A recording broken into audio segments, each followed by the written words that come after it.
I was just thinking about the Roman Empire, as one does. There's that whole meme where old guys are thinking about the Roman Empire at least once a day. And half the population is confused whether it's true or not. But more seriously, thinking about the wars going on in the world today. And as you know, war and military conquest has been a big part of Roman society and culture. And I think has been a big part of most empires and dynasties throughout human history. So yeah, they usually came as a result of conquest. I mean, there's some like the Austro-Hungarian Empire where there was just a lot of sort of clever marriages. But fundamentally, there's an engine of conquest. And they celebrate excellence in warfare. Many of the leaders were excellent generals. Yeah. That kind of thing. So big picture question, Grok approved. I asked if this is a good question to ask. Kid tested, Grok approved? Yeah. At least on fun mode. To what degree do you think war is part of human nature versus a consequence of how human societies are structured? I ask this as you have somehow controversially been a proponent of peace. I'm generally a proponent of peace. I mean, ignorance is perhaps, in my view, the real enemy to be countered. That's the real hard part, not, fighting other humans. But all creatures fight. I mean, the jungle is you look at people think of this nature as perhaps some sort of peaceful thing, but in fact, it is not. There's some quite funny Werner Herzog thing where he's like in the jungle, like saying that it's like basically just murder and death in every direction. I mean, the plants and animals in the jungle are constantly trying to kill and eat each other every single day, every minute. So it's not like, we're unusual in that respect. Well, there's a relevant question here, whether with greater intelligence comes greater control over these base instincts for violence. Yes. We have much more of an ability to control our limbic instinct for violence than, say, a chimpanzee. And in fact, if one looks at, say, chimpanzee society, it is not friendly. I mean, the bonobos are an exception. But chimpanzee society is filled with violence, and it's quite horrific, frankly. That's our limbic system in action. Like, you don't want to be on the wrong side of a chimpanzee. It'll eat your face off and tear your nuts off. Yeah, basically, there's no limits or ethics or... the Romans had just war. There's no just war in chimpanzee societies. Is war and dominance by any means necessary? Yeah, chimpanzee society is like a primitive version of human society. They're not like peace-loving, basically, at all. There's extreme violence. And then once in a while, somebody who's watched too many Disney movies decides to raise a chimpanzee as a pet. And then that eats their face or rips their nuts off or chews their fingers off, that kind of thing. Yeah. It's happened several times. Ripping your nuts off is an interesting strategy for interaction. It's happened to people. It's unfortunate. Like, that's, I guess, one way to ensure that the other chimp doesn't, contribute to the gene pool. Well, from a martial arts perspective, it's a fascinating strategy. the nut ripper. I wonder which of the martial arts teaches that. I think it's safe to say if somebody's got your nuts in their hands and has the option of ripping them off, you will be amenable to whatever they want. Yeah, safe to say. So, like I said, somehow controversially, you've been a proponent of peace on Twitter, on X. Yeah. So let me ask you about the wars going on today and to see what the path to peace could be. How do you hope the current war in Israel and Gaza comes to an end?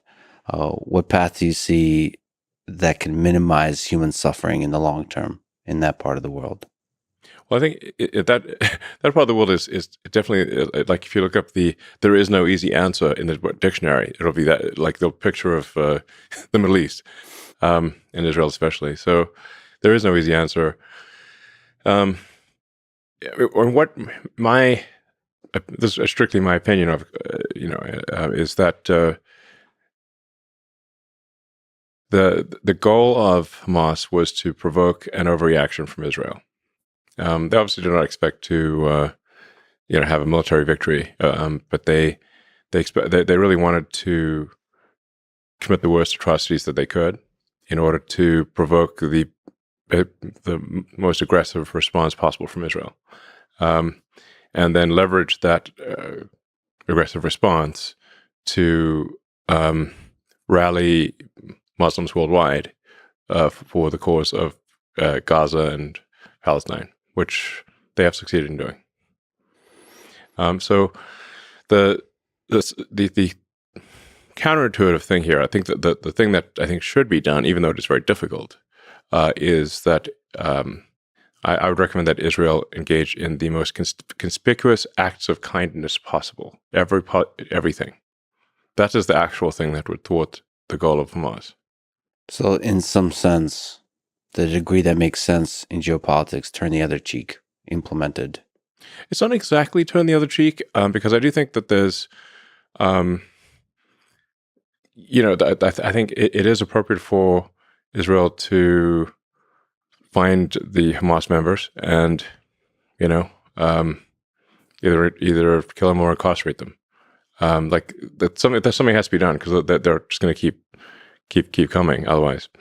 But in addition to that, they need to do whatever they can. There's some talk of establishing, for example, a mobile hospital. I'd recommend doing that. Just making sure that there's food, water, medical necessities, and just be over the top about it and be very transparent, so that people can't claim it's a trick. Like, just put a webcam on the thing, all 24/7. Deploy acts of kindness. Yeah, conspicuous acts of kindness that are unequivocal, meaning they can't be somehow, because Hamas will then, their response will be, "Oh, it's a trick." Mm-hmm. Therefore, you have to counter how is it not a trick. This ultimately fights the broader force of hatred in the region. Yes. And I'm not sure who said it. It's an apocryphal saying, but an eye for an eye makes everyone blind. Now that neck of the woods, they really believe in the whole eye for an eye thing.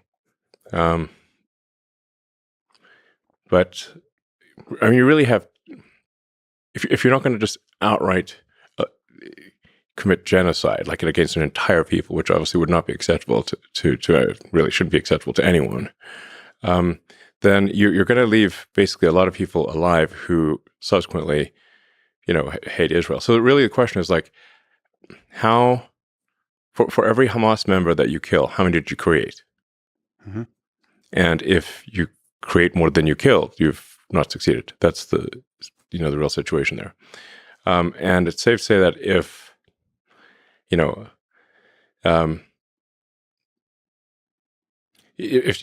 you kill somebody's child in Gaza, you've made at least a few Hamas members who will die just to kill an Israeli. That's the situation. So, but I mean, this is one of the most contentious subjects one could possibly discuss. But I think if the goal ultimately is some sort of long-term peace, one has to look at this from the standpoint of, over time, are there more or fewer terrorists being created? Let me just linger on war. Yeah, well, war. It's safe to say wars always existed and always will exist. Always will exist. Always has existed and always will exist. I hope not. You think it always will? There will always be war. There's a question of just how much war, and what there's the sort of the scope and scale of war. Mm-hmm. But to imagine that there would not be any war in the future, I think would be a very unlikely outcome. Yeah, you talked about the culture series. There's war even there. Yes, there's a giant war. The first book starts off with a gigantic galactic war where trillions die. Trillions. But it still nevertheless protects these pockets of flourishing. Somehow you can have galactic war and still have pockets of flourishing. Yeah, I mean, it's. I guess if we are able to one day expand to, fill the galaxy or whatever, there will be a galactic war at some point. The scale. I mean, the scale of war has been increasing, increasing, increasing. It's like a race between the scale of suffering and the scale of flourishing. Yes. A lot of people seem to be using this tragedy to beat the drums of war and feed the military industrial complex. Do you worry about this? The people who are rooting for escalation, and how can it be stopped? One of the things that does concern me is that there are very few people alive today who actually viscerally understand the horrors of war, at least in the US. I mean, obviously there are people on the front lines in Ukraine and Russia who understand just how terrible war is. But how many people in the West understand it? My grandfather was in World War II. He was severely traumatized. I mean, he was there, I think, for almost 6 years in East and North Africa and Italy. All his friends were killed in front of him, and he would have died too, except they randomly gave some, I guess, IQ test or something, and he scored very high. Now, he was not an officer. He was, I think, a corporal or a sergeant or something like that, because he didn't finish high school. He had to drop out of high school because his dad died, and he had to work to support his siblings. So because he didn't graduate high school, he was not eligible for the officer corps. So, he kind of got put into the cannon fodder category, basically. But then randomly they gave him this test. He was transferred to British intelligence in London. That's where he met my grandmother. But he had PTSD next level, like next level. I mean, just didn't talk. And if you tried talking to him, he'd just tell you to shut up. And he won a bunch of medals, never bragged about it once, not even hinted, nothing. I found out about it because his military records are online. That's how I know. So he would say no way in hell do you want to do that again. But how many people? Now he obviously he died 20 years ago or longer, actually 30 years ago. How many people are alive that remember World War II? Not many. And the same perhaps applies to the threat of nuclear war. Yeah, I mean, there are enough nuclear bombs pointed at the United States to make the radioactive rubble bounce many times. There's two major wars going on right now. So you talked about the threat of AGI quite a bit, but now, as we sit here with the intensity of conflict going on, do you worry about nuclear war? I think we shouldn't discount the possibility of nuclear war. It is a civilizational threat.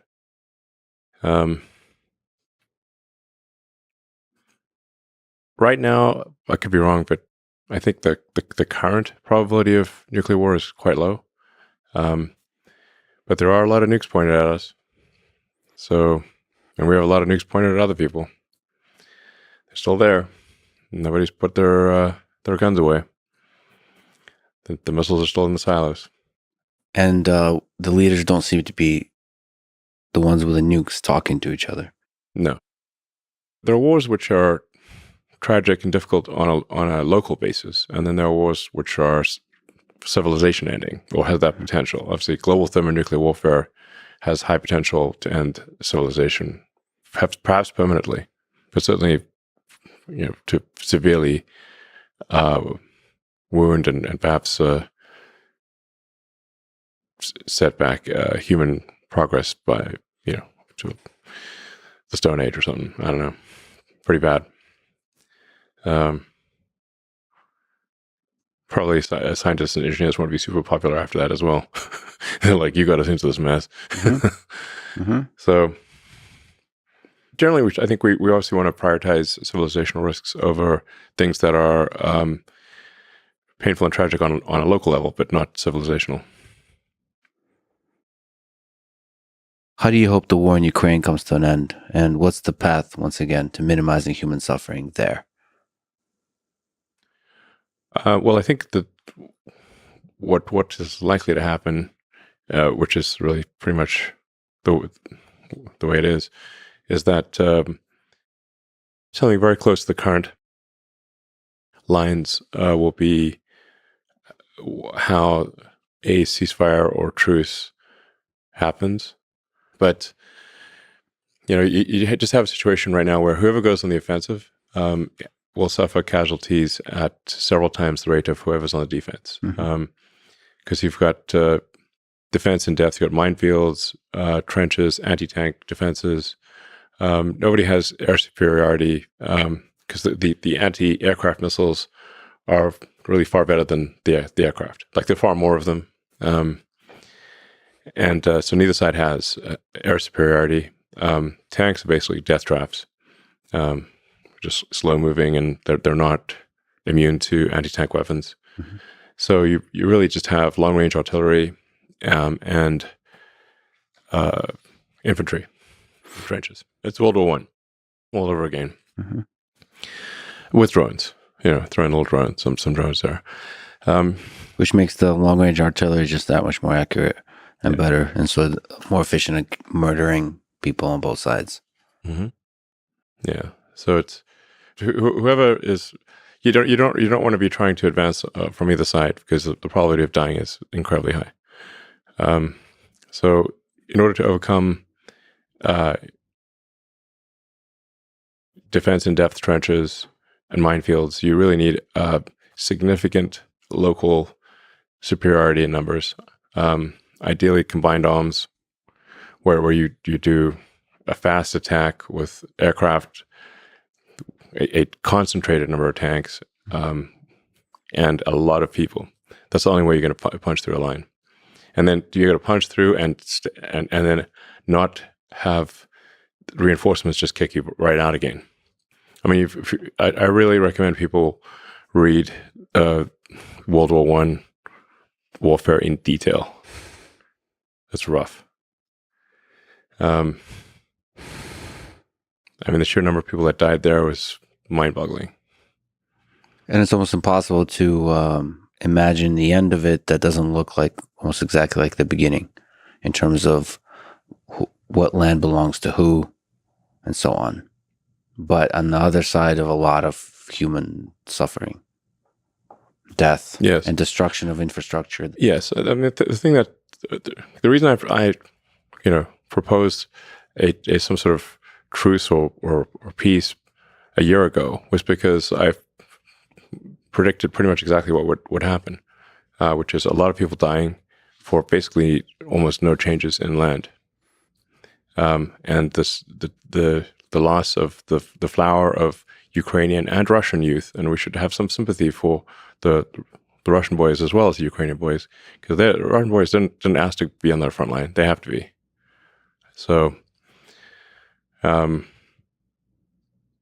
a lot of sons not coming back to their parents, and I think most of them don't really have. They don't hate the other side. It's sort of like, there's this saying about, like, this saying comes from World War I. It's like young boys who don't know each other killing each other on behalf of old men that do know each other. The hell's the point of that? So Volodymyr Zelensky said that he's not, or has said in the past, he's not interested in talking to Putin directly. Do you think he should sit down, man-to-man, leader-to-leader, and negotiate peace? Look, I think I would just recommend, do not send the flower of Ukrainian youth to die in trenches. Whether he talks to Putin or not, just don't do that. Whoever goes on the offensive will lose massive numbers of people. And history will not look kindly upon them. You've spoken honestly about the possibility of war between U.S. and China in the long term, if no diplomatic solution is found. For example, on the question of Taiwan and one China policy. Right. How do we avoid the trajectory where these two superpowers clash? Well, it's worth reading that book on the difficult to pronounce Thucydides Trap, I believe it's called. I love war history. I like inside out and backwards. There's hardly a battle I haven't read about. And trying to figure out, like, what really was the cause of victory in any particular case, as opposed to what one side or another claimed was the reason. Both the victory and what sparked the war, and yeah, the whole thing. Yeah. So that Athens and Sparta is a classic case. The thing about the Greeks is they really wrote down a lot of stuff. They loved writing. There are lots of interesting things that happen in many parts of the world, but people just didn't write it down. So we don't know what happened, or they didn't really write in detail. They just would say like, we had a battle and we won. And like, well, what? Can you add a bit more? The Greeks, they really wrote a lot. They were very articulate on it. They just love writing. So, and we have a bunch of that writing that's preserved. So we know what led up to the Peloponnesian War between the Spartan and Athenian alliance. And we know that they saw it coming. I mean, the Spartans didn't write. They also weren't very verbose by their nature, but they did write, but they weren't very verbose. They were terse.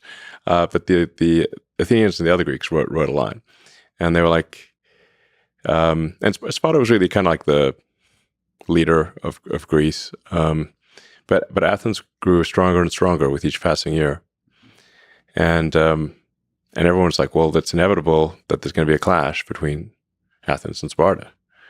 Well, how do we avoid that? And they saw it coming and they still could not avoid it. So, at some point, if one group, one civilization or country or whatever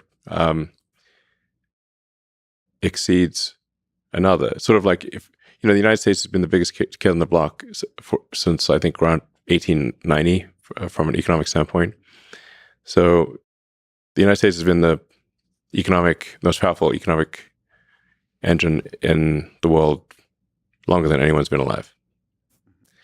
And the foundation of war is economics. So now we have a situation in the case of China where the economy is likely to be 2, perhaps 3 times larger than that of the U.S. So imagine you're the biggest kid on the block for as long as anyone can remember, and suddenly a kid comes along who's twice your size. So we see it coming. Yeah. How is it possible to stop? Is there let me throw something out there, just intermixing of cultures, understanding. There does seem to be a giant cultural gap in understanding of each other. And you're an interesting case study because you are an American, obviously. You've done a lot of incredible manufacture here in the United States, but you also work with China. I've spent a lot of time in China and met with the leadership many times. Maybe a good question to ask is, what are some things about China that people don't understand, positive, just in the culture? What's some interesting things that you've learned about the Chinese? Well, the sheer number of really smart, hardworking people in China is incredible. There are really, if you say like, how many smart, hardworking people are there in China? There's far more of them there than there are here, I think, in my opinion. And they've got a lot of energy. So, I mean, the architecture in China that's in recent years is far more impressive than the U.S. I mean, the train stations, the buildings, the high-speed rail, everything. It's really far more impressive than what we have in the U.S. I mean, I recommend somebody just go to Shanghai and Beijing, look at the buildings, and go to, take the train from Beijing to Xi'an, where you have the terracotta warriors. China's got an incredible history, very long history. And, I think arguably in terms of the use of language from a written standpoint, sort of one of the oldest, perhaps the oldest written language.